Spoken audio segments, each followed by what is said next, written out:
বেহেশতে প্রবেশ করবে, নামাজের কারণে বেহেশতে প্রবেশ করবে না। এই কথাটা বোঝার জন্য আমরা কয়েকটি দলিল দিচ্ছি এখানে। ইমানের কারণে স্রেফ ইমান কি? ইমান হচ্ছে আমার নবী, আপনার নবী, কৌল কায়নাত নবী হুজুর পুর সাল্লাল্লাহু আলাইহি সাল্লামের প্রেম ভালোবাসা মহাব্বত হচ্ছে ইমান। যার প্রতি নবী, যার অন্তরে নবীর প্রতি মহাব্বত ভালোবাসা আছে, সে স্রেফ এই নূরের কারণে, এই মহাব্বতের কারণে, নবীর প্রতি মহাব্বতের কারণে সে বেহেশতে প্রবেশ করবে। আর নামাজ তথা অন্যান্য নেক আমলের কারণে সে বেহেশতে পদোন্নতি হবে। ইমান আনার পর, নবীকে জান ও মালের চেয়ে বেশি ভালোবাসার পর যদি তার নামাজ তথা অন্যান্য নেক আমল বেশি থাকে, বেশি থাকে, তাহলে যে ফার্স্ট ক্লাস বেহেশতে পাবে। আর যদি কম থাকে থার্ড ক্লাস পাবে। কেননা বেহেশতের মধ্যে প্রায় 100টা ক্লাসিফিকেশন আছে, 100টা শ্রেণীবিন্যাস আছে।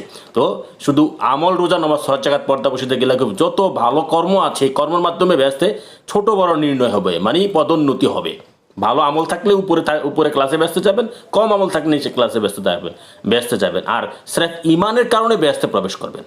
ইমানের কারণে বেহেশতে প্রবেশ, আমল দিয়ে কেউ কখনো বেহেশতে প্রবেশ করতে পারো না। কারণ সারাটি কোরআন তাই বলতেছে, ইন্নাল্লাযিনা আমানু ওয়া আমিলুস সালিহাতি, এভাবে প্রায় 63 আয়াতে ইন্নাল্লাযিনা আমানু ওয়া আমিলুস সালিহাতি, ওয়া ভাগ করেছে ইমান এবং আমল এক জিনিস নয়। ইমান হচ্ছে স্বয়ং হুজুর পাক নবীজির মহাব্বত, ভালোবাসা। আর আমল তো আমলেই, আমল রোজা, নামাজ, হজ, যাকাত দিয়ে বেহেশতের মধ্যে পদোন্নতি হবে, বড় ছোট নির্ণয় করা হবে। আর আর আর ইমানের কারণে স্যার বেহেশতে